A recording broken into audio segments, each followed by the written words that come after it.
Sejam todos muito bem-vindos a essa nosso webinar aqui, Logística Reversa do Plástico, Novas Exigências, Rastreabilidades e Responsabilidades.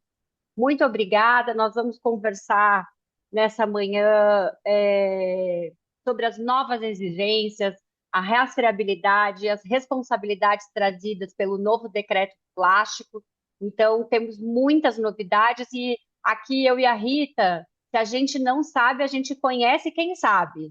Então, a gente trouxe para agregar aqui ao nosso conhecimento a Letícia Caroline Mel, que é advogada, trabalha com compliance, com ESG e é uma das experts aqui nas novas regras de rotulagem dos plásticos estabelecidas pelo novo decreto.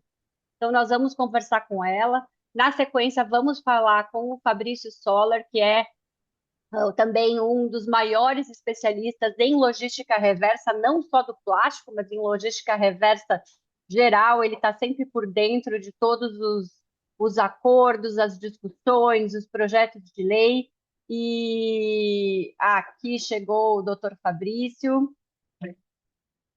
Então, para a gente começar de uma vez, que eu imagino que esteja todo mundo ansioso por esse tema, por essa manhã, são assuntos que estão bem palpitantes aí. Tem gente que está aqui com a gente que já recebeu é, citação em ação de logística reversa espalhada aí pelo Brasil, né, pessoal? Então a gente sabe que esse é um assunto de extrema importância aí para todo mundo. Fabrício, já te apresentei aqui, estávamos na tua espera, seja muito bem-vindo. Mas eu passo então a palavra aqui para a Letícia, que vai falar sobre a parte de rotulagem das embalagens plásticas. Só fazendo um alerta aqui, pessoal, a gente está gravando esse vídeo e em razão da LGPD, vocês vão continuar com as câmeras fechadas e os microfones mutados até o término das apresentações, tá bom? E aí depois a gente vai liberar as câmeras, os microfones e nós vamos ter um grande bate-papo aqui, super enriquecedor, que é o que a gente acho que está mais ansiando, tá bom? Então vamos direto aqui para ver a apresentação da Letícia e, na sequência, a gente aprecia aqui as lições do Fabrício, tá bom? Até já já, um bom evento para todos.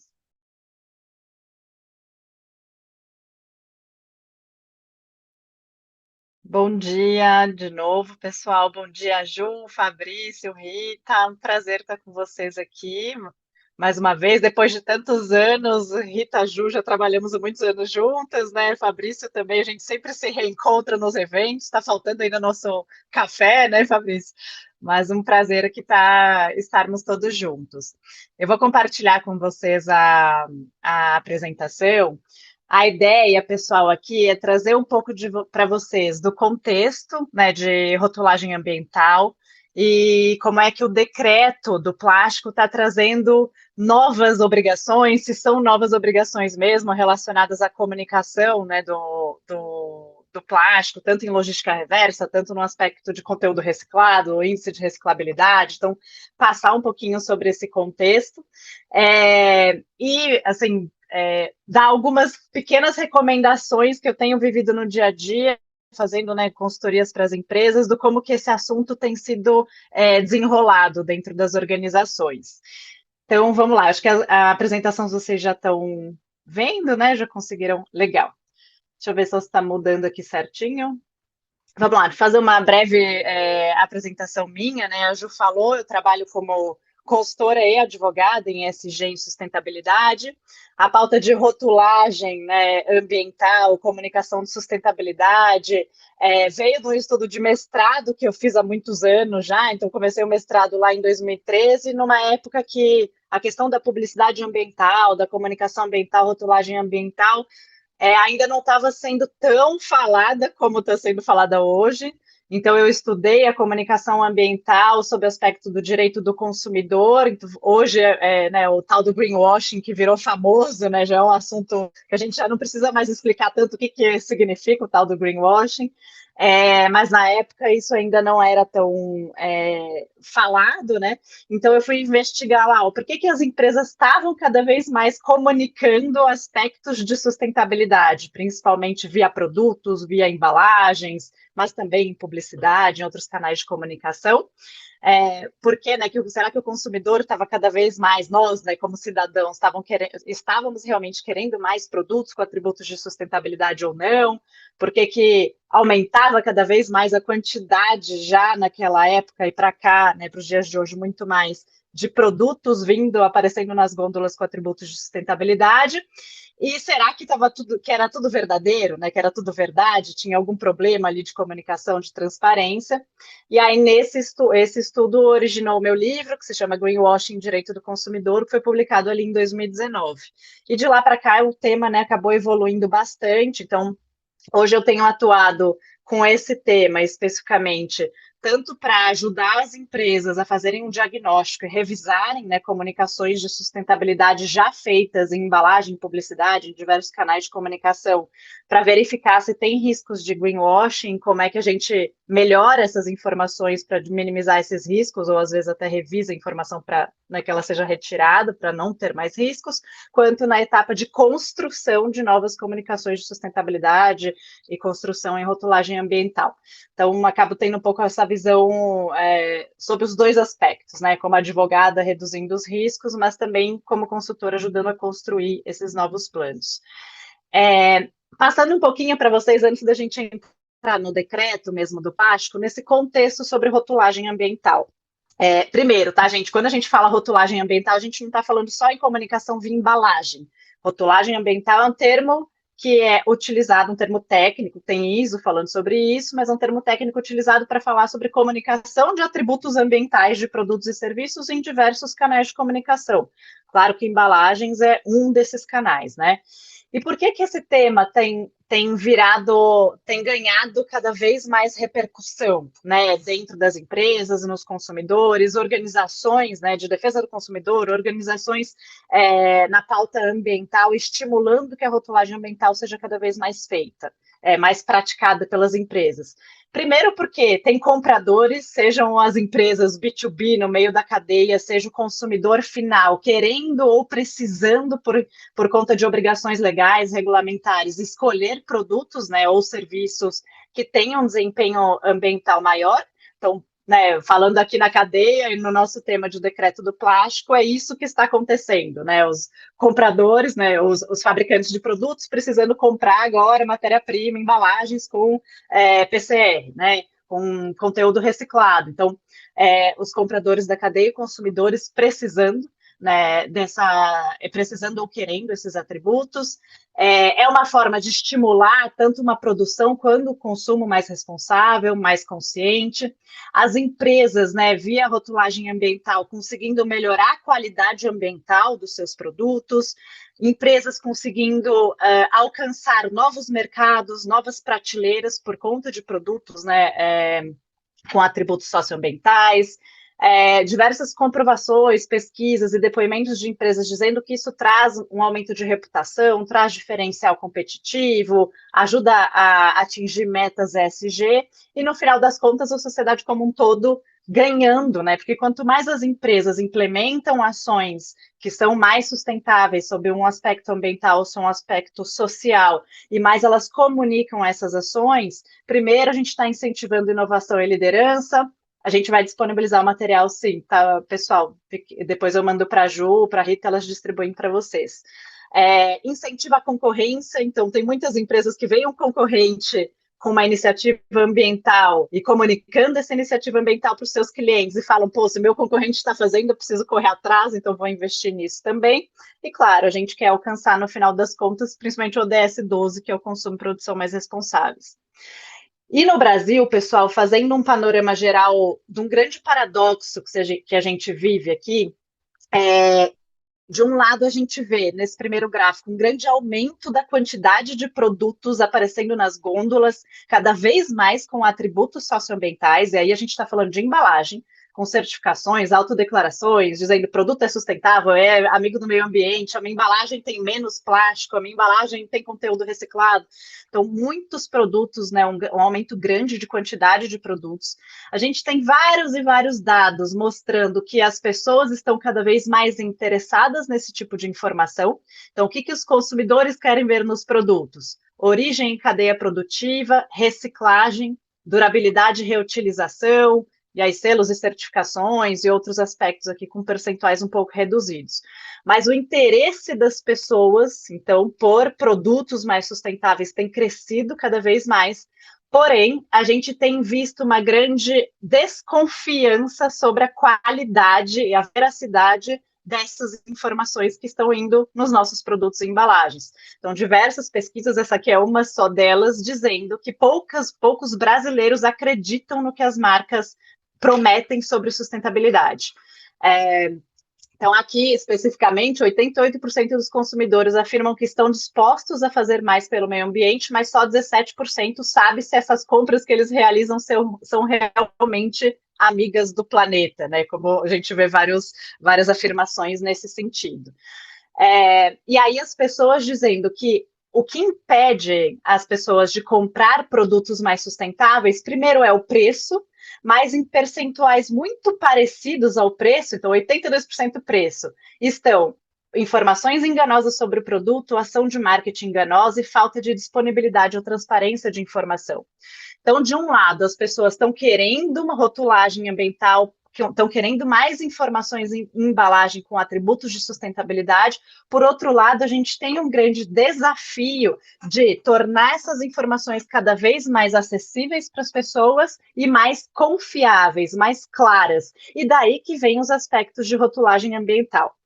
Só para vocês terem uma noção, quando eu comecei a estudar essas questões lá em 2013 no mestrado, pouco a gente via se falar sobre o tema em redes sociais, pouco a gente via de reclamações relacionadas ao tema, qualidade ambiental, sobre greenwashing, em Reclame Aqui, em canais, né, de questionamentos para a empresa. Hoje a gente já vê diversos, inclusive influenciadores digitais, fazendo grandes comunicações sobre, pô, esse plástico é biodegradável? Será que é óxido biodegradável? Ah, a garrafa PET vermelha, recicla ou não recicla? Quando o plástico está sujo, é reciclável?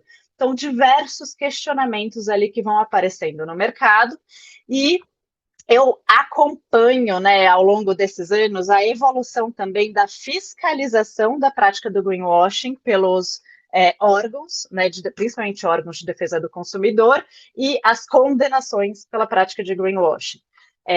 Assim, para mim, tem um nítido crescimento em quantidade de fiscalizações em órgãos, ministérios públicos, IDEC, Ministério Público Estadual, Ministério Público Federal, concorrentes fazendo denúncias sobre outros concorrentes em prática de greenwashing. E nesse caso aqui, não sei se vocês viram, há 2 semanas, uma grande ação civil pública em que houve a condenação da Gol por uma prática de greenwashing relacionadas aqui a mudanças climáticas, né, a um programa que eles tinham ali de compensação de carbono. E uma condenação ainda em primeiro grau, claro, né, terão os recursos, mas uma condenação só em indenização de 5 milhões de reais, indenização coletiva, fora outras obrigações. Então, pessoal, assim, se antes eu precisava explicar o que é greenwashing e por que a gente tem que fazer uma rotulagem ambiental adequada, hoje a gente já tem um cenário em que a maior parte das empresas sabe do greenwashing, a dificuldade delas é entender que isso já é um risco iminente, porque as fiscalizações já estão acontecendo. E uma outra dificuldade, um outro desafio, e aí que é um trabalho de formiguinha que eu venho desenvolvendo, é mostrar para as empresas que nós já temos no Brasil regras que proíbem a prática do greenwashing e que, de outro lado, ajudam as empresas a melhor comunicar a sustentabilidade, né? E aqui a gente já vai amarrar com o decreto do plástico para trazer o que mudou, né? O que o decreto do plástico traz de inovação regulatória para essas regras já existentes. Então, aqui no Brasil hoje, a gente já tem, claro, o CDC, que é um dos maiores fundamentos, né, para evitar a prática de publicidade ambiental enganosa, direito à informação, dever à informação, todo o regramento do CDC, mas a gente também tem diversos manuais, guias, diretrizes e até ISOs que tratam de rotulagem ambiental e que a gente aplica na prática nas empresas para ver se essas comunicações estão sendo feitas de forma adequada. Então, só para vocês aqui, para ilustrar um pouco, diversos manuais, da ABA, do CBEDS, falando sobre comunicação e sustentabilidade, o CONAR, né, o Conselho Nacional de Autorregulamentação Publicitária, no seu código de ética, tem um capítulo específico sobre publicidade ambiental. No ano passado, eles fizeram uma atualização a esse anexo. Eles trouxeram um anexo específico relacionado a alegações sobre resíduos, né? Só para a gente lembrar, o CONAR ele não é um órgão do judiciário, né? Ele é um órgão voluntário, ético, mas eles têm as suas decisões dentro do comitê ético, inclusive que trazem obrigações das empresas de reformarem campanhas já feitas ou de retirarem do ar campanhas já feitas, enfim. E aí, no ano passado, eles trouxeram esse capítulo específico para tratar sobre alegações sobre resíduos. Então, alegações relacionadas a reutilizável, reciclável, compostável, degradável, né, indicar qual parte do produto, do componente ou da embalagem que é reutilizável, reciclável, degradável, já ter base técnica de comprovação desses claims, né? Então, tudo aquilo que a gente comunica ou antes de comunicar precisa estar devidamente comprovado com evidências técnicas, e aí diversas outras regras nesse sentido. ISO de rotulagem ambiental 14.020, trazendo diversos princípios aplicados à rotulagem ambiental. Então, precisa ter credibilidade, precisa ter comprovação, transparência, confidencialidade, tem que ter uma perspectiva, um olhar de perspectiva para todo o ciclo de vida do produto. E uma ISO de autodeclaração ambiental, aqui, né, a ISO, CONAR, aqueles guias, claro, tudo ainda num plano voluntário, mas que acaba sendo usado como fundamento tanto para, em casos judiciais, analisar se a prática de greenwashing existe ou não, junto com o CDC, quanto para apoiar as empresas a fazerem melhores comunicações. Se a gente olhar para a ISO de autodeclaração ambiental, por exemplo, tem vários pontos aqui, esse aqui é o índice da ISO, que já se conectam com os termos que estão no decreto. Então, por exemplo, um produto projetado para desmonte, uma embalagem projetada para desmonte. A gente tem no decreto a obrigação, por exemplo, de passar a informação para o consumidor de quando a gente precisa tirar o rótulo da embalagem principal para isso ser separado. Então, isso é um desmonte daquela embalagem. Se o produto é reciclável, se tem conteúdo reciclado. E a ISO, ela vem trazer detalhes, que a gente vai ver em um dos casos aqui do conteúdo reciclado, de como é que a gente comunica o que é esse conteúdo reciclado. E aí, essa ISO pode dar um reforço para todo o imbróglio que a gente está vivendo hoje relacionado ao decreto do plástico. Bom, essa introdução bem rápida para a gente partir ali para bem rápida, mas nem tanto, para a gente partir para o decreto, mas conclusão dessa primeira parte. Sustentabilidade tem agregado valor aos produtos, pode influenciar as decisões de compra. As empresas querem transformar os esforços e investimentos em sustentabilidade em reputação e novas oportunidades. A gente já tem no Brasil vigente, já empresas condenadas por conta dessa legislação vigente contra greenwashing, apesar de ser uma legislação abrangente, ela já existe. Temos guias, diretrizes, boas práticas, mas a rotulagem ambiental precisa ser feita com responsabilidade e transparência.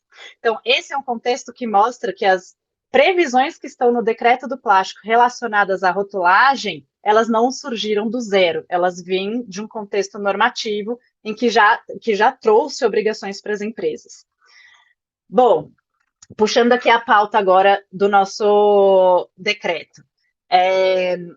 O decreto, ele, além de operacionalizar a logística reversa, querer aumentar os índices, né, de logística, de uso de conteúdo reciclado, etc., eu vejo ele como uma norma que traz obrigação para transparência ambiental. Então, sai muito de um contexto amplo, com uma lei ampla, que é o CDC, e com diretrizes voluntárias específicas que tratam de conteúdo reciclado e etc., mas ainda numa voluntariedade, para trazer obrigações por lei, né, relacionadas à transparência ambiental. Se a gente olhar para o decreto, ele tem diversas passagens ali que trazem, que transformam, né, essa voluntariedade de comunicação ambiental em obrigação legal. Né? Se a gente olhar, por exemplo, na estruturação da logística reversa, a gente tem lá a obrigação, né, de todos os participantes da cadeia de elaborar a execução de planos de comunicação ambiental, divulgar sistema de logística reversa, qualificar formadores de opinião, entidades, associações, professores, gestores, etc., para apoiar a implementação. Obrigação de divulgar informações relativas a formas de evitar, reduzir, reciclar os resíduos sólidos. Instalar os pontos de, né, os PEVs, mas indicar se ali aceita materiais retornáveis ou não retornáveis, para onde que a gente leva cada tipo de material. Quando a gente fala da operacionalização da logística reversa, os consumidores têm que descartar as embalagens de plástico retornáveis separadas das não retornáveis. Quem tem a obrigação de comunicar isso para o consumidor? Os fabricantes da embalagem, os fabricantes dos produtos, a gente vai ver essa distribuição de informações. Os consumidores têm que ser orientados por esses planos de comunicação a promover a limpeza prévia e a separação adequada das embalagens. E aí, o decreto traz aqui um chat GPT ajudando aqui a gente a trazer essas informações das obrigações de comunicação atreladas a cada uma das partes da cadeia, tá? Então, essa é a ideia aqui dessa imagem central. Os fabricantes de produtos, os fabricantes de embalagem, com a obrigação comum de desenvolver e implementar os planos de comunicação, incentivar, né, as embalagens com menor impacto e apoiar a estruturação e execução da logística reversa. Os importadores também com a obrigação de orientar os consumidores e as empresas da cadeia a devolver as embalagens lá nos PEVs. Os distribuidores com a obrigação de orientar consumidores e empresas da cadeia de comércio a devolver as embalagens do PEV. Tem a obrigação também de participar na execução ali dos planos de comunicação. Os comerciantes com a obrigação de orientar os consumidores a devolver a embalagem vazia e limpa para o PEV. Instalar, né, os PEVs, mas manter atualizada também as informações sobre a localização dos PEVs. Participar também da execução do plano de comunicação. E o consumidor, por sua vez, na sua responsabilidade compartilhada, vai receber essas informações para que ele possa ser instruído e depois saber que ele precisa limpar, separar as embalagens, descartar as embalagens da forma correta, retirar ou descaracterizar os rótulos antes do descarte. Então, enfim, diversas obrigações de comunicação atreladas à logística reversa vindo do decreto do plástico. E eu tenho visto muito nas discussões, pelo menos aquelas que eu tenho acompanhado, a gente discutir muito o grande desafio que é a implementação. Então, né, como é que a gente vai ser no individual, vai ser no coletivo, como que a gente vai operacionalizar a logística reversa, como é que a gente vai colocar o conteúdo reciclado, quem que eu vou homologar, tem PCR disponível, não tem, quantidade, né, para todo mundo. Então, muito essas questões de operação, mas eu tenho ouvido falar menos sobre como é que esses planos de comunicação precisam ser desenvolvidos, e isso hoje é obrigação legal. Onde é que essa comunicação vai ser feita? Se é no site da entidade gestora, se é no site da empresa, se eu vou fazer comunicações via embalagem de produtos e qual vai ser a qualidade dessa comunicação para, no final das contas, eu não fazer essa comunicação correndo e acabar sofrendo os riscos, né, de ser penalizados depois por greenwashing. Então, aqui, sobre logística reversa, já vem vários questionamentos. Poxa, eu vou ter que dizer qual que é a composição do meu produto. É plástico? É retornável ou não é? É reciclável ou não é? Preciso informar as pessoas que elas precisam devolver ali para os pontos de coleta. Eu preciso informar que as embalagens têm que estar limpas e vazias. Preciso dizer quando ela vai precisar descaracterizar os rótulos. E aqui, a gente olhando para a ISO, né, como é que eu vou fazer essas comunicações? Talvez a ISO, né, de rotulagem ambiental, nos traga melhor uma ajuda de como construir cada uma dessas comunicações. né? Então, esse link que eu queria, assim, trazer para vocês entre como é que a gente aproveita o que a gente já tem nesse universo de rotulagem ambiental para nos ajudar a cumprir com essas informações, né? Com essas obrigações de comunicação. Se a gente olhar, vou passar um pouquinho essa parte, se a gente olhar para conteúdo reciclado, que é a segunda, né, o segundo, então, logística reversa é um primeiro pool de obrigações. Segundo, conteúdo reciclado. O decreto fala que a informação, a rastreabilidade, né, o sistema de verificação, ele está sempre baseado na massa da matéria-prima reciclada que eu coloco no mercado e depois o cálculo para, né, eu conseguir saber quanto de conteúdo reciclado está sendo colocado nos meus produtos. Então, é muito aquele balanço de massas, em volume colocado no mercado e volume de conteúdo reciclado. Só que eu trago duas perguntas aqui para vocês. Muitas das empresas já têm comunicações em suas embalagens de produto. Então, enquanto o decreto está falando em massa total de operação, aqui a gente está trazendo a minúcia para o produto.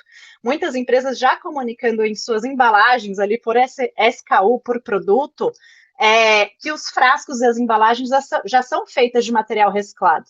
Algumas comunicações mais assertivas, já trazendo percentual de conteúdo reciclado, frasco 100% reciclado, embalagem desenvolvida com 30% de PCR, outra aqui 100% reciclado, outras com comunicações um pouco mais abrangentes, não trazendo percentual, trazendo algo um pouco mais abrangente, plástico reciclado, tal. Só que, como a gente vai aumentar, e a tendência é que se aumente a rastreabilidade dessas informações, cada vez mais, ao meu ver, a gente vai ter um rigor maior sobre comunicações em produto.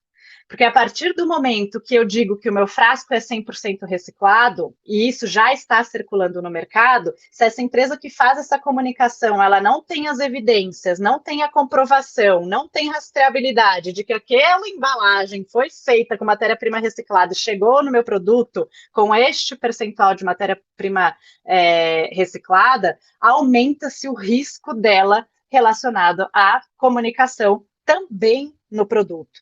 Né? Não só ali falando em balanço de massa. Só para vocês terem uma ideia, a ISO, que fala de conteúdo reciclado, ela já traz como uma boa prática que o percentual de conteúdo reciclado seja colocado na embalagem. Porque senão a gente tem uma afirmação mais genérica no sentido de conteúdo reciclado que gera enganosidade no consumidor. Conteúdo reciclado, esse frasco com conteúdo reciclado pode ser 1%, pode ser 100%. Né? Então, a pessoa pode entender que é 100, só que é 1%, mas a empresa declarou só conteúdo reciclado. Então, a ISO já trazia como uma recomendação que a gente tivesse esses percentuais declarados. E a partir do momento que eu já tenho produtos em circulação, gente, eu falo isso por experiência prática, nesses diagnósticos de revisão de comunicação de sustentabilidade, muitas vezes eu chego nas empresas para a gente verificar se tem evidência, se está tudo certinho, e as empresas não têm essa rastreabilidade, elas colocaram conteúdo reciclado, porque o fornecedor da matéria-prima lá no começo falou, tem conteúdo reciclado, mas eu não tenho documento, não tenho evidência, não tenho rastreabilidade que aquele produto está realmente com aquele material. Então, é um ponto que a gente precisa trazer de revisão, recomendações para as empresas revisarem desde já também a comunicação no produto. Terceiro ponto aqui que eu quero trazer para vocês sobre o índice de reciclabilidade que está previsto ali no decreto. A gente tem um dos últimos artigos lá no decreto falando que a gente vai ter uma portaria, normas, para estabelecer o índice de reciclabilidade das embalagens produzidas e comercializadas. A gente já teve uma consulta pública, inclusive, né, com uma proposta de portaria para regular esse índice de reciclabilidade. Quando a gente olha para o texto dessa consulta pública, a gente vê que, primeiro, né, a proposta do decreto que é uma proposta que já estavam também nessas padronizações de rotulagem ambiental, é sair da teoria e ter um olhar para a prática. Então, é aquela grande diferença entre, o material é reciclável, mas está sendo realmente reciclado no Brasil? Porque se ele for reciclável, né, e a gente tem isso com alguns tipos de plástico, né? Se ele for reciclável, mas ele não estiver sendo efetivamente reciclado no Brasil, e eu não der transparência a esse desafio da efetiva reciclagem, eu posso sim ser acusado de greenwashing. Porque ele tem o potencial, mas na prática não tem infraestrutura, não tem o mercado, enfim. Então, o que essa portaria quer trazer e o índice de reciclabilidade quer trazer, é essa realidade concreta do material que está sendo reciclado no Brasil. Então, ó, indo além do potencial teórico de reciclagem, resultando, né, o que é a reciclabilidade? Aquilo que resulta em matéria-prima secundária de qualidade suficiente para substituir a matéria-prima virgem, né? E aí, o que o decreto traz, gente? O que essa portaria quer trazer? Primeiro, que a gente consiga classificar o tipo de material por nível de reciclabilidade, então alta, média, baixa e não reciclável. E o decreto quer que as empresas estejam obrigadas a fazer esta comunicação nos rótulos dos produtos. Que é uma recomendação que também já tinha lá na ISO, quando a gente falava de reciclável. A ISO fala assim: se no local em que o produto é comercializado não tiver infraestrutura suficiente para que o produto seja realmente reciclado, recomenda-se que essa informação não vá para o rótulo, a informação de reciclável, porque ela é enganosa. Então, aqui, se a portaria for, claro, aprovada nestes termos, né, sugeridos, além da gente calcular o índice de reciclabilidade de acordo com a metodologia que está sendo desenvolvida e vai ser desenvolvida talvez para cada tipo de material, a gente vai também precisar trazer o índice de reciclabilidade para a rotulagem, né, para o produto físico, para o rótulo do produto, ó, e indicar o nível de reciclabilidade no rótulo da embalagem de plástico. Então, a gente precisa acompanhar a evolução, né, da portaria, aprovação da portaria, porque pode ser que, se for aprovada dessa forma, a gente tenha mais esta obrigação relacionada à rotulagem ambiental, que traz mais uma complexidade. Né, como é que a gente calcula? Sei que tem plataformas, né, já desenvolvidas, homologadas, etc., para ajudar no cálculo do índice de reciclabilidade do plástico, mas, além disso, a gente vai precisar colocar essa informação no rótulo, e essa informação, mais uma vez, precisa ser bem feita para não correr o risco do greenwashing. Aqui é um trechinho da ISO, né, já fala um pouquinho do que eu trouxe para vocês sobre, deve ser usada uma declaração qualificada de reciclabilidade. A declaração qualificada deve expressar adequadamente as limitações de disponibilidade das instalações de coleta. Quantificações vagas como reciclável onde houver instalações que não expressem a limitação de disponibilidade de instalações de coleta não são adequadas. Né? Então, é justamente isso que ele está querendo dizer. Não adianta também isso na ISO voluntária, né? Não adiantava a gente já falar assim, olha, consumidor, vê aí, talvez tenha limitação de infraestrutura de reciclagem na área que você está. Isso é muito genérico. Então, a empresa tem que ter realmente esse estudo de índice de reciclabilidade, que antes do decreto, né, até hoje, a recomendação que eu faço é que a empresa pelo menos tenha um estudo interno, junto com cooperativas, uma metodologia interna para realmente atestar se esse produto está sendo reciclado na prática. Claro que é um desafio imenso isso no Brasil, mas ter evidências, né, de que aquilo está sendo reciclado para poder fazer essas afirmações. Bom, partindo aqui para o fechamento, para não tomar muito mais tempo. Em rotulagem ambiental, falando assim sobre o decreto do plástico, não esquecer que temos essas obrigações legais também relacionadas à logística reversa, toda a estruturação do plano de comunicação, não só nos planos coletivos, mas também sob o ponto de vista individual. Então, como é que a empresa, fabricante, vendedora, comerciante desse produto vai comunicar as questões de logística reversa para os seus clientes finais. Conteúdo reciclado, além da massa, além da verificação, da informação, da rastreabilidade, etc., uma grande atenção para claims já feitos ou que serão feitos em embalagens ali na ponta mesmo, no produto, sobre conteúdo reciclado, porque isso eu acredito muito que o decreto vai fortalecer ainda mais uma fiscalização sobre se essas alegações estão sendo feitas de forma, sem greenwashing, de forma adequada. Índice de reciclabilidade. Precisamos acompanhar esta portaria para a gente entender, né? E ela está prevista agora para julho, a julho ou agosto, né? Para sair aí as recomendações dessa portaria. Então a gente precisa acompanhar para entender se, além de todos esses cálculos, precisaremos mesmo, teremos mesmo essa obrigação dessa informação e para embalagem. E entender, gente, eu acho que é um recado que eu gostaria de passar, que toda mudança regulatória, ela gera todo esse tumulto, né, no mercado, ela traz grandes riscos, então tem riscos de sanções administrativas, de indenizações, né, tanto pelo greenwashing quanto pelo descumprimento do decreto, alegações de concorrência desleal, obrigações de fazer, não fazer, indenização individual coletiva, perdas reputacionais. Então, esses riscos realmente aumentaram e eu acho que a partir do momento que tiver, a obrigação já está posta, os prazos já estão valendo, mas quando tiver, por exemplo, essa portaria do índice de reciclabilidade valendo, a fiscalização aumenta, as empresas, né, serão fiscalizadas, já estão sendo fiscalizadas, né, sobre o seu cumprimento. Então, traz muitos riscos, mas também traz grandes oportunidades.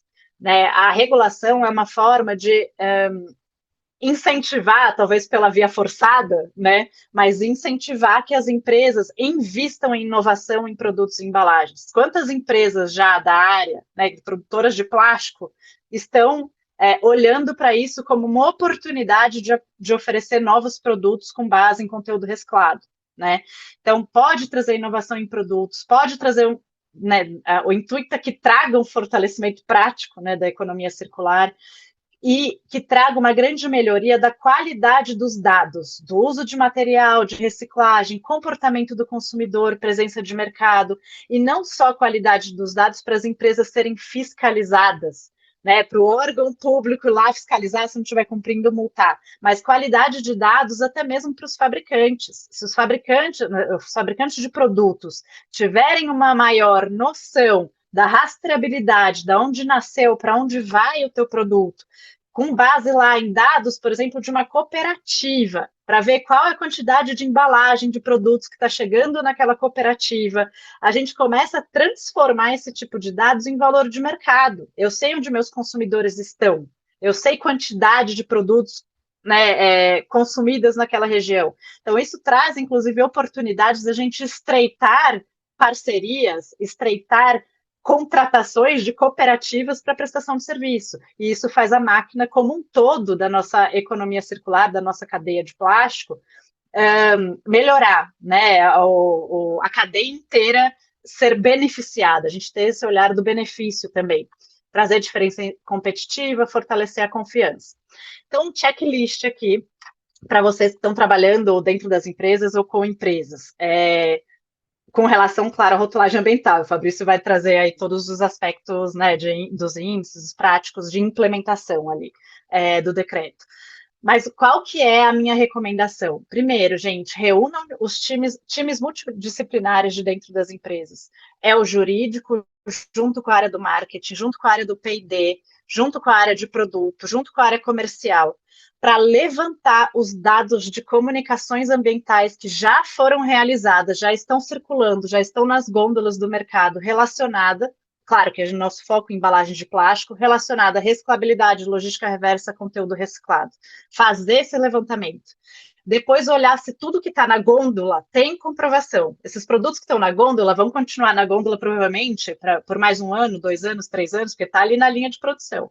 Então a gente precisa ver se as comprovações estão feitas, se elas estão com informações precisas, verdadeiras, relevantes, se não tem omissão, se tem alguns desafios que precisam ser comunicados, se a gente fala qual que é o percentual de conteúdo reciclado, onde estão os pontos de coleta, se tem risco de greenwashing ou não, para a gente melhorar, revisar, complementar essas informações.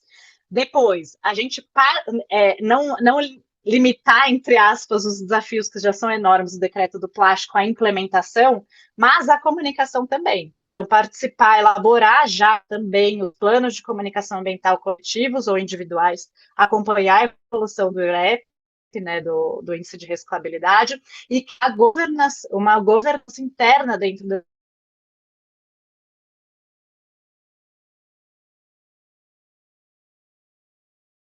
E ela caiu. Opa, voltei, gente. Voltou. Ainda bem que tá no final aqui. E aí, três recadinhos finais.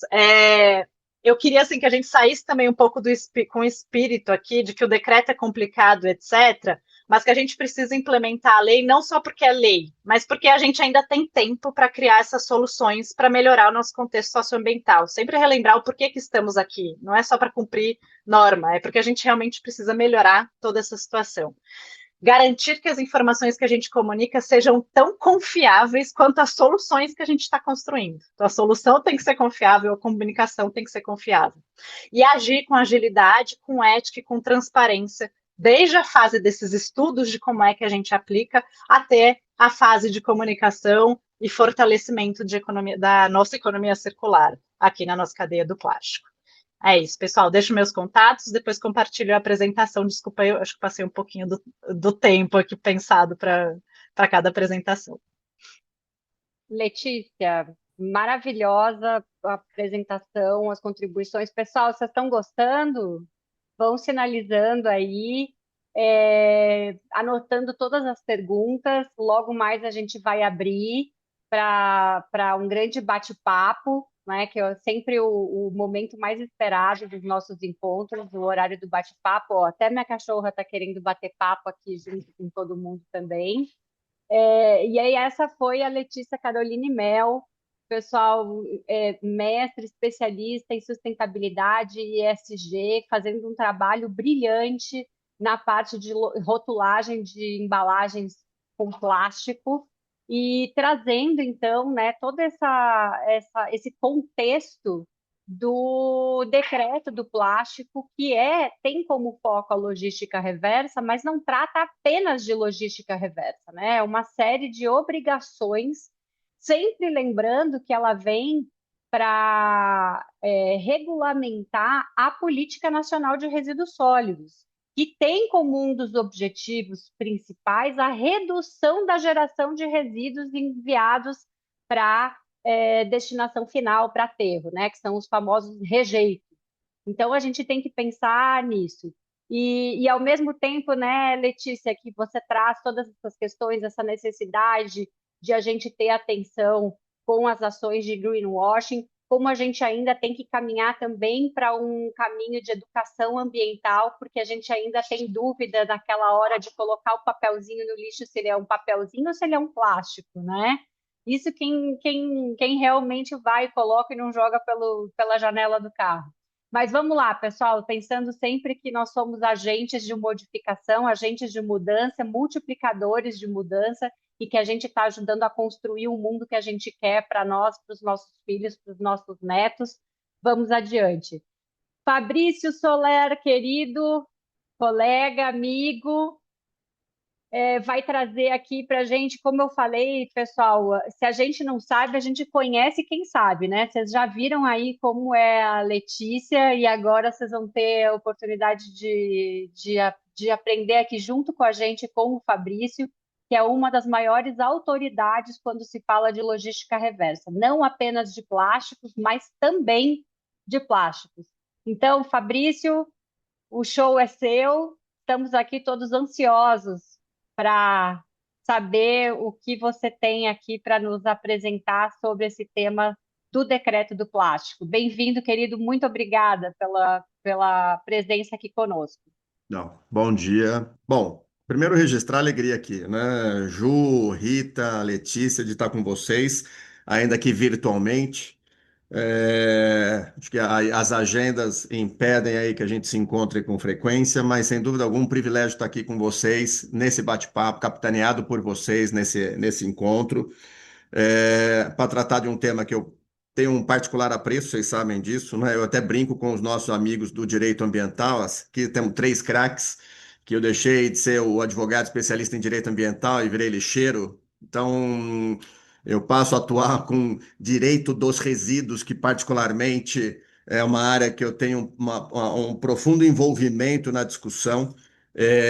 E acho que esse é um primeiro ponto que eu queria aqui compartilhar com vocês, né, de quem está acompanhando aqui. Primeiro, eu acho que tem a natural apreensão pelo decreto, né? Ah, tem várias dúvidas, tem pontos que não estão claros, tem. Isso é natural. Vou pegar aqui o exemplo: o Acordo Setorial de Embalagens foi assinado em 2000 2015. Nós estamos em 2026. De 2015 a 2020, pelo menos 5 anos, foi um ambiente tumultuado de discussão, judicialização, interpretação, implementação, criação de entidade, pelo menos 5 anos. E por que pelo menos? Porque 2 anos atrás, em 2024, foi publicada a portaria do Ministério do Meio Ambiente para disciplinar as entidades gestoras de embalagens. Então vocês veem que o tema é recente. E não vai ser do dia para a noite que o decreto da logística reversa de embalagem de plástico estará suficientemente claro, suficientemente lúcido do que vai ter que ser feito e eficaz. Então nós precisamos. E, lamentavelmente, o decreto não trouxe uma regra de transição. Ele está vigente e é eficaz. Então nós temos que ir administrando as preocupações, as angústias, as inquietudes, que por muitas vezes eu comentei com vocês sobre o decreto. Evitei falar de nulidade, vício, de questões eminentemente jurídico-formais, mas sim inquietudes, né, que estão associadas ao desafio de implementação da logística reversa, que não é de agora, tá? É de pelo menos desde 2015, para quem vem fazendo. Tá? Então, acho que esse é um primeiro ponto de cadência nas discussões e para que a gente olhe para frente. Diante disso, nós temos então o decreto 12.688, que disciplina a logística reversa de embalagens de plástico. E eu vou trazer aqui alguns apontamentos. Primeiro, quanto ao objeto, né? A logística reversa, ela abrange as embalagens primárias, secundárias e terciárias. Embalagens plásticas. E aí teve uma grande celeuma da embalagem terciária, porque essa terciária que é a B2C, ou melhor, que é B2B, a terciária, fundamentalmente, né? Que ela fica no fundo de loja, ela dificilmente chega no consumidor. E qual que é o objeto da logística reversa? É a embalagem que compõe a fração seca do resíduo sólido urbano. Simplificando, é aquela que o Fabrício consumiu o produto em casa, ele descarta no reciclável de casa. É essa embalagem objeto da logística reversa. Isso está na lei. A logística reversa, ela começa a partir do descarte pelo consumidor. A empresa não é a consumidora. Eu não vou entrar aqui em teses consumeristas. Eu vou entrar no que é fato. O consumidor sou eu. Então, eu consumo. Então, é essa embalagem. Existe um esforço tremendo para que haja uma reflexão, desvirtuamento da. Não mantém. Objetivamente, embalagem primária, secundária e terciária, após o descarte pelo consumidor. Essa é a embalagem objeto da logística reversa. Ok? O decreto inova ao estender a obrigação da logística reversa a produtos equiparados às embalagens, como copos, pratos e talheres plásticos descartáveis. Aqui eu acredito que houve na minha interpretação, né, um equívoco do Ministério do Meio Ambiente no comunicado, porque na minha leitura o decreto trouxe que é o equiparável como copos, pratos e talheres. Ponto. Não foi copos, pratos, talheres, dentre outros, que aí sim seria uma lista exemplificativa. Então, hoje, se vocês me perguntarem, Fabrício, a logística reversa para fazer de copos, pratos, talheres? Sim, objetivamente, copos, pratos, talheres. Porque tem cotonete, haste de balão, mexedor de bebida, entre tantos outros produtos plásticos que não estão lá expressos.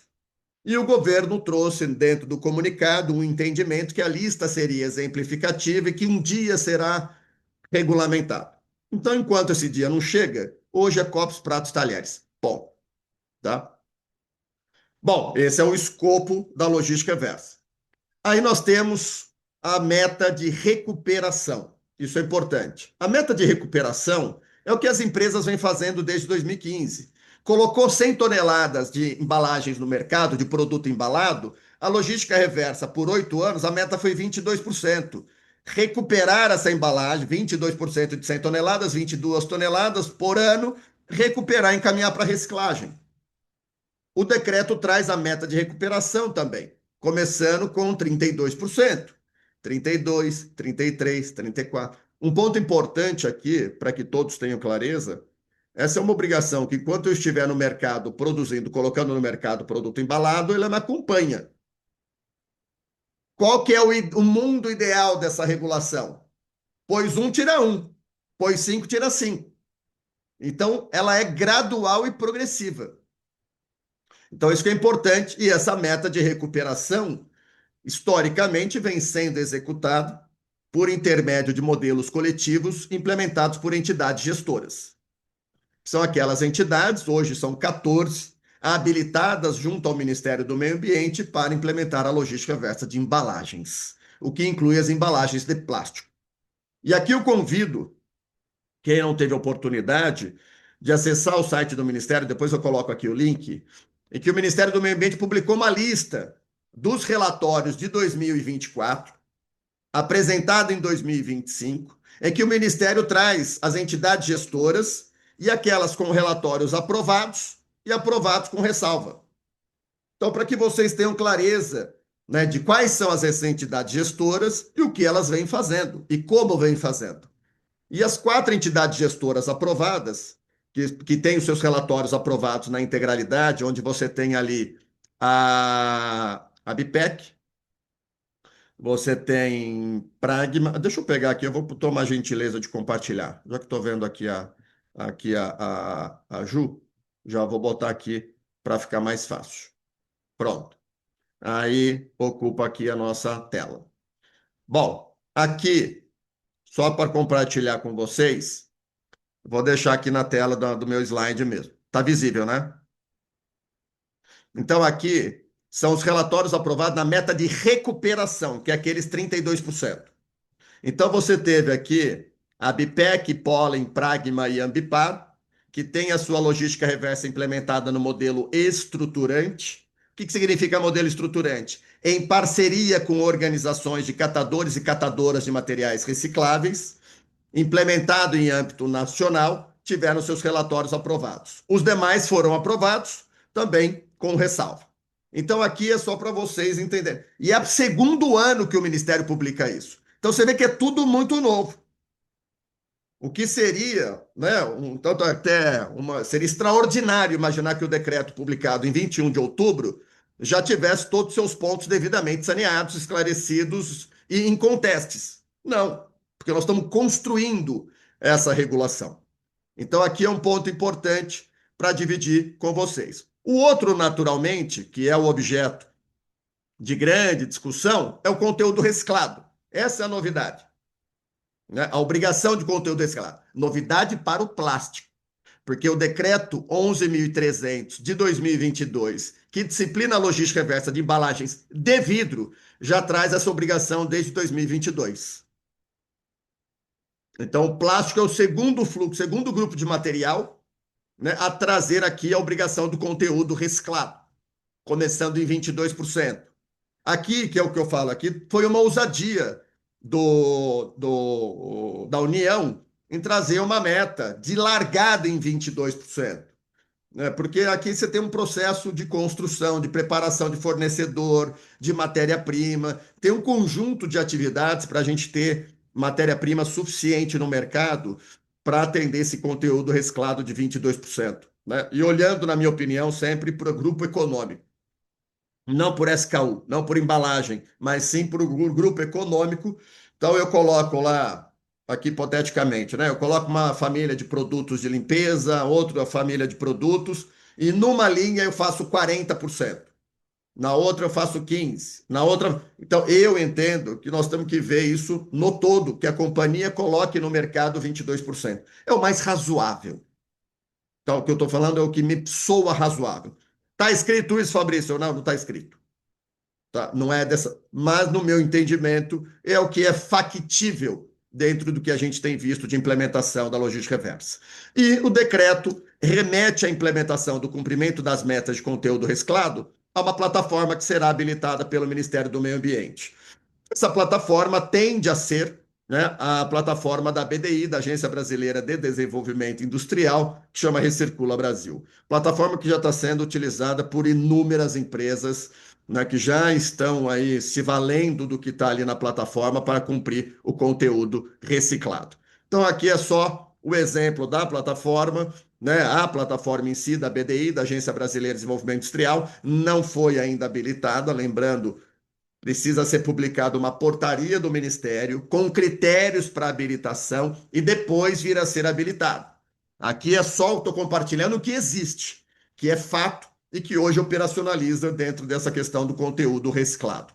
E o que se imagina de operacionalização? De novo, na perspectiva do Fabrício, tá? Que, de um lado, vai ter o fabricante do produto embalado, o dono da marca, dentro dessa plataforma. O fabricante do produto embalado e o fornecedor, o transformador, o fabricante da embalagem.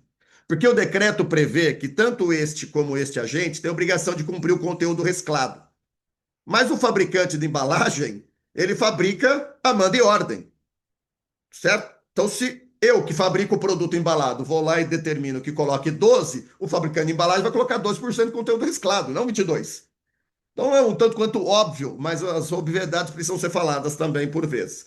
Então aqui nós temos o fabricante do produto e o fabricante da embalagem, que seriam aderentes desse sistema, dessa plataforma da Agência Brasileira de Desenvolvimento Industrial. A obrigação do fabricante da embalagem, na minha opinião, do transformador, é um dever de informar, cumprir, quando prevê ali o cumprir a meta de conteúdo reciclado, é o cumprimento de um dever informacional. Ele que tem que trazer evidências sobre a origem das embalagens, origem pós-consumo, a rastreabilidade da cadeia, a introdução do conteúdo reciclado para reporte do fabricante do produto, por intermédio da sua entidade gestora.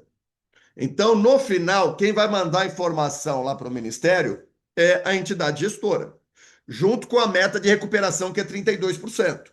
E vai mandar também a de conteúdo reciclado. Então, isso, pelo que eu tenho aprendido, pelo meu envolvimento nas discussões, é o que me soa coerente, de novo, dentro da operacionalização. Isso é o que tem funcionado por quem já está implementando, já está fazendo uso, já tem conteúdo reciclado, e você tem diferentes universos nesse tema. É importante, você tem empresa que está fazendo 35, 80, 70, empresa que partiu com 2, com 5, que talvez vai chegar a 8 no final do ano. Então, já é um esforço importante dentro do cumprimento da regra. De novo, a norma não traz transição, mas é o que eu falo, isso tem que ser reconhecido, tem que ser valorizado, mas que o processo de implementação ele é gradual e progressivo. Então, a gente começou com o conteúdo reciclado, então esse aqui é um ponto importante também dentro dessas diretrizes da logística reversa, né? Aqui, só para vocês terem clareza aqui das metas, mostrando que o vidro já é uma realidade junto com o plástico. O vidro tem meta, por exemplo, esse ano, né, de conteúdo reciclado de 29%, o plástico de 22%, 2030 o do vidro é 33%, do plástico é 30% de conteúdo reciclado. Então, naturalmente, nós temos aí um processo gradual de implementação. Eu queria chamar atenção para um outro ponto também aqui importante dentro dessa discussão da logística reversa, de novo, com relação à origem, que eu acho que é um ponto que vira e mexe e volta aqui para a minha discussão. Então, deixar claro a questão da origem pós-consumo do resíduo, que, na minha opinião, tem que atender 2 critérios: descartado pelo consumidor e compor o resíduo sólido urbano. Se ele não é descartado pelo consumidor, ponto, não é pós-consumo. Essa é a minha interpretação deste tema. E nós temos também o desafio das embalagens com regulamentação específica.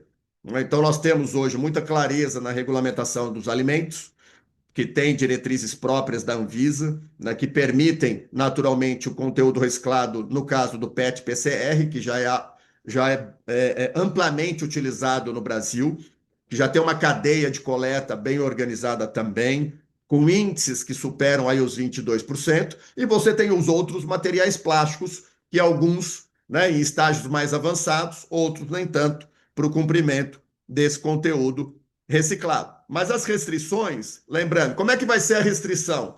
De acordo com o que a gente espera, com o que está no comunicado, inclusive, é que no próximo ano, no relatório de julho, a entidade gestora vai pegar, vamos lá, o Fabrício coloca no mercado alimentos.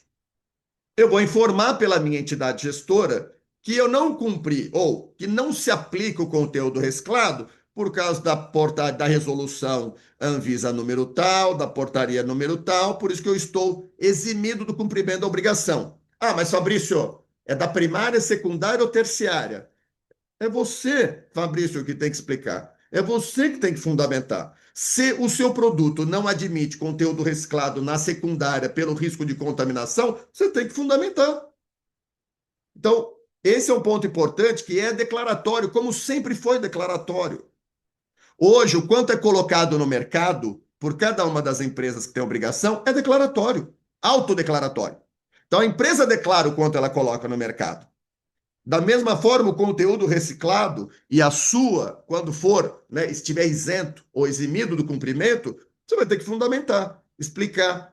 Porque eu tenho acompanhado também um debate que, por vezes, a questão da introdução do conteúdo reciclado, ele extrapola, inclusive, a regulação. Às vezes você tem questões técnicas que limitam a introdução de conteúdo reciclado em determinados produtos, em determinadas embalagens. E isso tudo tem que vir devidamente subsidiado, fundamentado, no relatório que será apresentado no próximo ano ao Ministério do Meio Ambiente. E eu queria aqui, para concluir, trazer um outro, só para vocês terem uma ideia de onde está chegando o assunto, tá? Para deixar aqui dos desafios no radar. Olha só que interessante. Eu vou contar um milagre, mas não vou contar o santo. Deixa eu só pegar aqui onde ele está. Aqui. Recentemente, só dizendo que eu sou aqui muito parceiro aqui, eu estou com pessoas queridas aqui, eu trabalho com contencioso ambiental aqui com Rita e Juliana que dão aula nesse assunto. Quem me conhece sabe que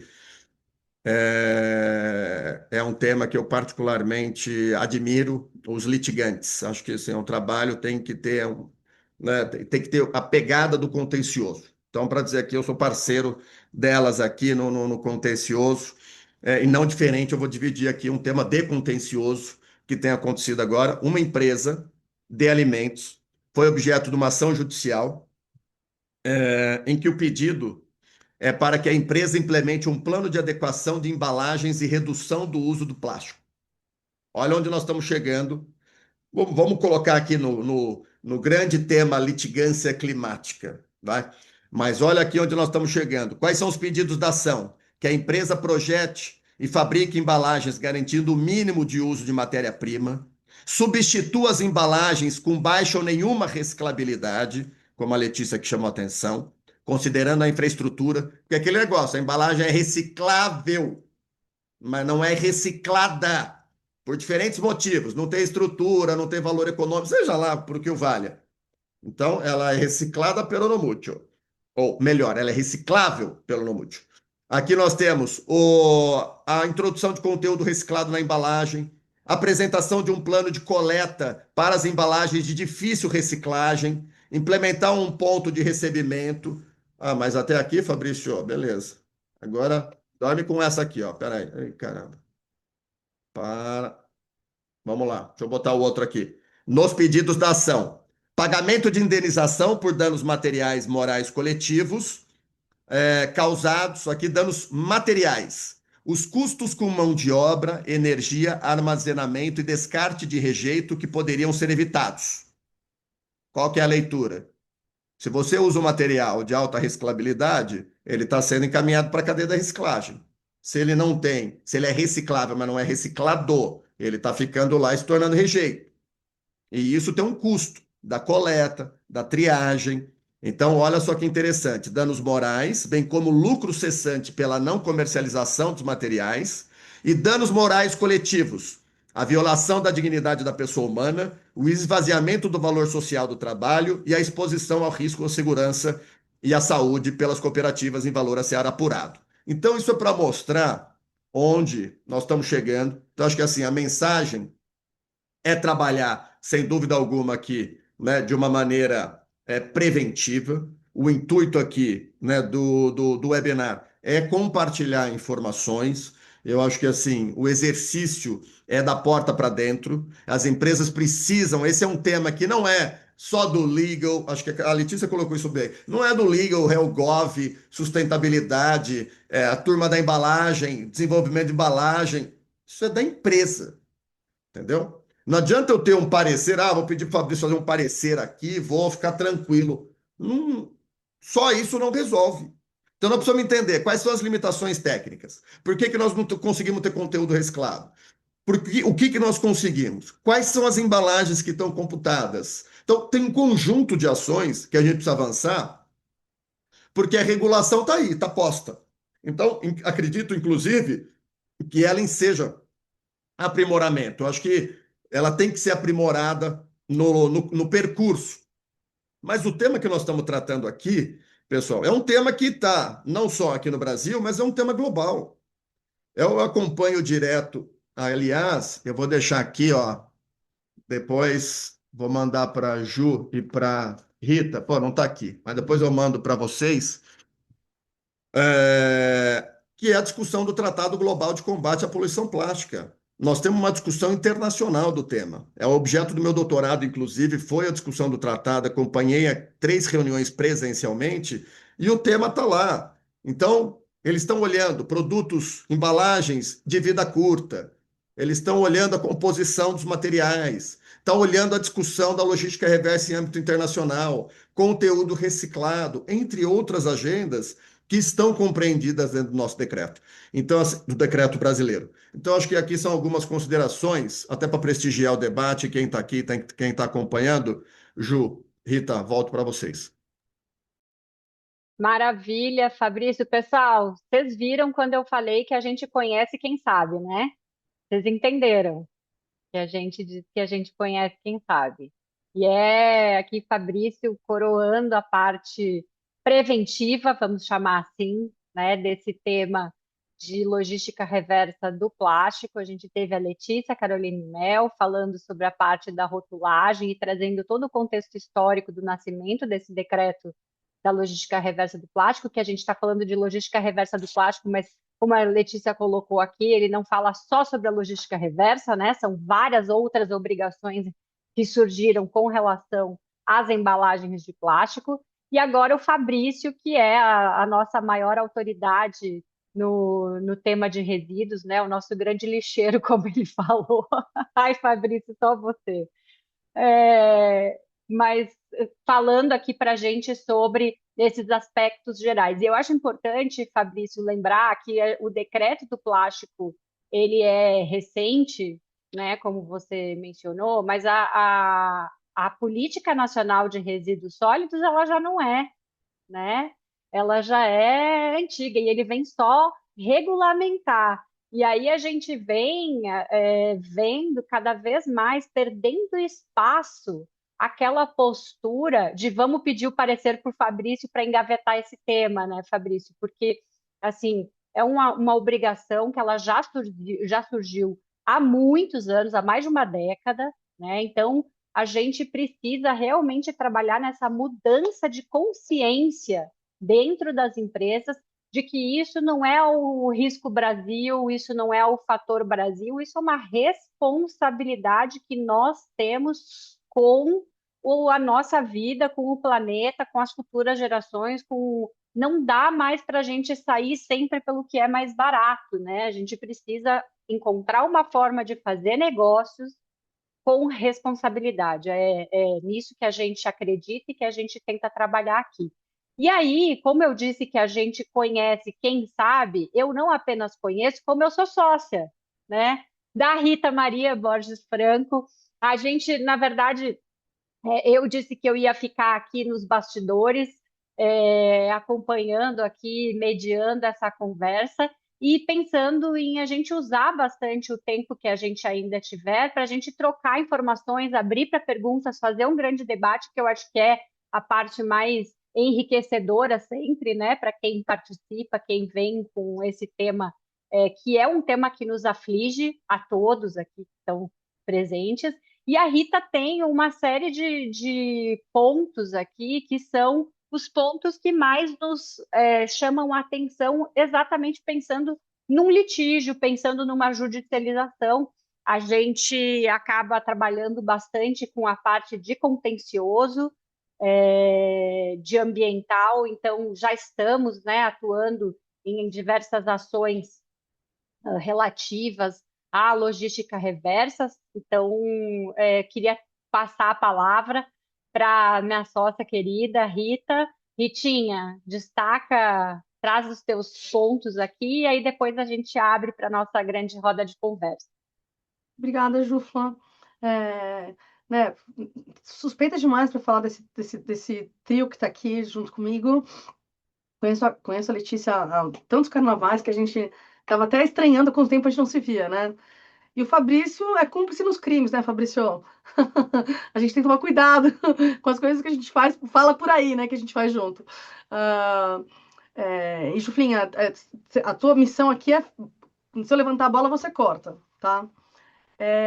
A gente, quando a gente pensou nesse webinar, e aí eu vou tentar ser bastante objetivo em benefício do tempo e dar espaço para as perguntas, era tentar também trazer uma perspectiva não do que pode dar errado, mas onde é que a bola está dividida e como é que a gente faz para tentar não se antecipar, mas talvez fomentar um debate muito em linha com o que vocês disseram aqui, né, Fabrício e Letícia, e até a Jufla, no sentido de dizer o seguinte, olha, a situação está posta e ela cabe discussão e aprimoramento. A gente vai precisar de um tempo, assim como a gente teve com o primeiro decreto, não é? De embalagens, e até antes dele, não é? Com os acordos setoriais, a gente vai ter que esperar a coisa acontecer e para entender onde é que a regulamentação precisa de um ajuste ou outro, e essa provocação, essa acomodação envolve invariavelmente litígios, né? Vai ter discussão judicial, vai ter... isso acontece porque é da dinâmica, inclusive, em especial quando a gente pensa no tipo de ação ambiental que é levada para o Poder Judiciário. O Fabrício traz um exemplo recentíssimo, não é? E que dá uma dimensão concreta da complexidade que é a litigância ambiental, em especial quando envolve questões relacionadas a resíduos, porque a gente não tem todas as respostas. Mas para a gente conseguir organizar aqui a ideia, eu queria só que a gente lembrasse alguns pressupostos, né? Um raciocínio de funil, né? A gente tem que, primeira coisa, acho que tem que manter em vista, é dizer o seguinte, que para você fazer a logística reversa do plástico, como a gente já comentou aqui, a gente tem que ter uma discussão sobre viabilidade técnica, né? E econômica. Para a gente discutir esses aspectos de sustentabilidade econômica e financeira, não tem como a gente fugir de um entendimento sobre o que é possível ou não é possível fazer em termos de reciclagem. E aquilo que vocês disseram, né? Na França pode ser que role reciclagem, mas no Brasil você não tem infraestrutura, não tem investimento, não tem mercado, você não tem tecnologia desenvolvida num custo acessível que possa permitir que isso aconteça. Mas, num horizonte de 15 anos de metas a serem cumpridas, quem sabe bastante coisa não pode ser desenvolvida, inclusive com incentivos e investimentos no desenvolvimento de novas tecnologias, visando justamente o aprimoramento da reciclagem em si, né? E aí, uma coisa importante, né, quando a gente pensa, essa noção de viabilidade, ela está lastreada tanto na PNRS quanto no próprio decreto 10936, que a gente não pode esquecer que ele existe, né? O decreto do plástico está aí, assim como o decreto de vidro, mas o decreto que atualmente regulamenta a PNRS em sentido amplo é o decreto 10936 de 2022. Né? A gente tem que manter ele em vista e ele também faz referências aí à necessidade de você ter um estudo de viabilidade técnica e econômica para esse sistema de logística reversa. A gente imagina, né, e Fabrício e Letícia participaram mais das discussões do que a gente, que essas discussões foram levadas a efeito no momento, inclusive, da formulação desse decreto, porque esse estudo de viabilidade técnica ele é de interesse do fabricante, do importador, do distribuidor, é do setor empresarial interesse, inclusive por previsão do próprio decreto 10936, de discutir a viabilidade técnica, não é? E a viabilidade econômica dessas propostas, dessas metas. Então, a gente imagina que num contexto em que a gente tem uma política pública estabelecendo metas progressivas, não é? Quantitativas ao longo do tempo, que essas discussões entrem na equação, porque se for o caso que no cumprimento, com os reportes apresentados pelo setor empresarial, a conta não fechar, é preciso, ou fechar mais, não é? É preciso que a gente tente entender como é que a gente pode antecipar, né, ou rever prazos e providências. Né? Um aspecto importante também, em linha do que a gente está falando, é deixar bem claro que, por lei, tá? Resíduo que não tiver possibilidade de tratamento e recuperação por meio de processos tecnológicos disponíveis e economicamente viáveis são rejeito. O resíduo que não tiver tratamento e recuperação disponível, é rejeito. Não há alternativa. Está na lei. Não é uma invenção nossa. Não é a gente está defendendo aqui essa conceituação. Ela vem diretamente da lei. E a gente não pode esquecer que a logística reversa ela é importante, evidentemente. Ela é um instrumento da PNRS para a operacionalização da logística da vida, responsabilidade compartilhada pelo ciclo de vida dos produtos, mas assim também não é a coleta seletiva, não é? E a gente tem que lembrar que nos planos municipais de resíduos sólidos, que são obrigatórios em determinadas circunstâncias, a forma em que o poder público vai participar da coleta seletiva e da logística reversa tem que ser detalhada, não é? Isso tudo para dizer que nós, consumidores, temos responsabilidades e obrigações tão importantes quanto o setor empresarial e o poder público no acompanhamento disso. Nós, enquanto consumidores, nós temos responsabilidades e integramos a noção de responsabilidade compartilhada pelo ciclo de vida do produto, ou seja, somos, de alguma forma, igualmente responsáveis pelo que acontece com aquilo que a gente descarta, salvo, e essa é a única previsão que isenta a responsabilidade na PNRS, salvo nos casos em que eu dispor de forma irregular. Se eu coloco o meu plástico que está rotulado, né, para reciclagem na coleta seletiva, eu enquanto consumidor, me desincumbir dessa obrigação, não é? Se ele vai para um lugar errado, eu, consumidor, não estou aí. Mas, na falta desse tipo de regulamentação, evidentemente que o consumidor também tem uma responsabilidade para dar conta. O que eu queria deixar claro, então, aqui é que a controvérsia hoje não está mais uma discussão sobre a existência ou a exigibilidade da logística reversa, mas de entender como é que a gente faz para que isso se operacionalize ao longo do tempo. Não dá para a gente passar e voltar atrás e discutir se tem como rever obrigações ou que tipo de providências. Pensando especificamente nos aspectos controvertidos que poderiam ser trazidos pelo decreto do plástico, tem ali algumas previsões que estabelecem obrigações para as entidades gestoras, não é? Eu acho que a gente tem que fazer uma leitura combinada do que estabelece a lei, a Política Nacional de Resíduos Sólidos, para entender que só dá para a gente conceber obrigações para as entidades gestoras no limite da sua função específica, não é? Ela não vai ser responsável, por exemplo, pelo cumprimento da meta, não é? Qualquer leitura do decreto que permita atribuir obrigações para quem quer que seja fora daquilo que a lei estabelece, evidentemente vai ser objeto de questionamento e judicialização, né? Possivelmente, é um problema que não vai ser apresentado agora, porque as entidades gestoras estão habilitadas, estão dando conta dos cumprimentos, mas numa eventual fiscalização, evidentemente que esse descrime vai ter que ser realizado, não é? Quem é responsável pelo quê e quando. Dando sequência aqui nesses comentários pontuais, né? Em linha com que o Fabrício e a Letícia colocaram, né, Juliana, sobre as embalagens que não são reaproveitáveis, não é? A gente não pode esquecer que o próprio decreto, a própria Política Nacional de Resíduos Sólidos, ela prevê a possibilidade, nos casos em que, por ordem técnico-econômica, você não vai fazer a reutilização e reciclagem. Então, é possível que numa instrumentalização, numa regulamentação do próprio decreto de plástico, haja ali uma descrição dizendo o seguinte: olha, este plástico aqui, que é o que se imagina da regulamentação infralegal, né, não vai ser reciclável agora, ele vai ser reciclável no futuro, enfim. O Fabrício fez uma careta, não sei se eu tô falando bobagem. Não, é outro assunto. Ufa. Errar o gabarito na frente do cara é ser chato, né, meu? Um olho no peixe, outro no gato. Já entendi. E essa linha, né, que eu comentei dessa questão do regulamento poder estabelecer exceções à regra geral, ela tem muito a ver com essa noção de exigência de conteúdo reciclável quando você enfrenta restrições sanitárias, não é? Então, assim, não precisamos nos desesperar nesse sentido, porque é possível que o regulamento resolva essa angústia que é manifestada pelo setor empresarial quando tem que lidar com como inserir, como cumprir essas metas de conteúdo reciclado, não é? Um outro aspecto relevante, estou acabando, Jufrinha, em benefício do tempo, né? Abrangência. A gente viveu recentemente uma experiência numa ação civil pública em que um Estado estabelecia metas diferentes, providências diferentes daquelas que haviam sido estabelecidas pelo decreto 12.688 de 2025. Nesse caso em específico, a gente tem que resgatar, de novo, não é?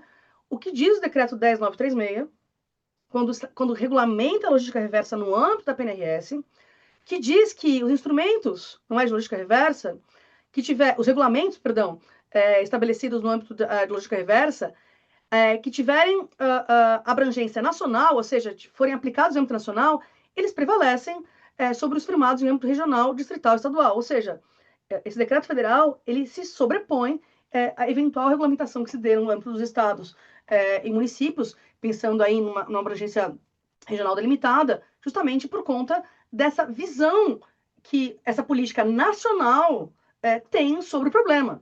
Né? As soluções elas têm que ser combinadas e pensadas num contexto de abrangência nacional, evidentemente. E aí, só para dizer que essa previsão ela tem respaldo, então, no decreto 10.936, mas para dizer que quando você vê as competências que foram atribuídas no artigo 33 para os estados e para o Distrito Federal, não está prevista, por exemplo, a possibilidade, a prerrogativa de estabelecer metas. Não é? Então, assim, essa noção de abrangência dos instrumentos, eu imagino que por conta do regulamento havido em 2022, já causa algum conforto para a experiência que a gente viu no passado, de a gente ter ações ajuizadas em diversos municípios tentando reescrever metas e obrigações quando você já tem ali regras estabelecidas. E aí, um outro aspecto importante para a gente, que eu acho que é o que fica mais preocupante para mim, é o seguinte.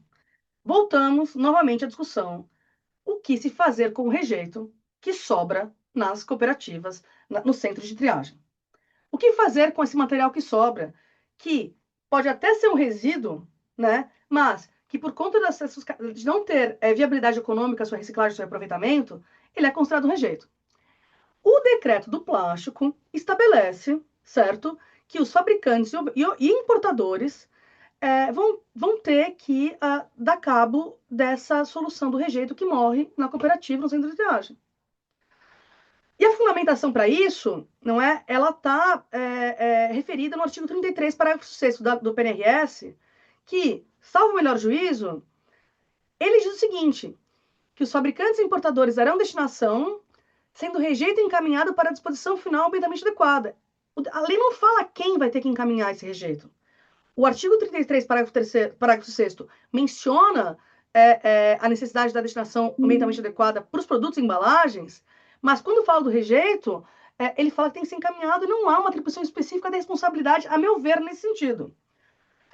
Eu acho que o decreto do plástico tentou resolver um problema, mas talvez a solução não seja, que é o resíduo que, por não ter a viabilidade econômica, morre na cooperativa, mas talvez a solução vai encontrar algum tipo de obstáculo a ser implementada.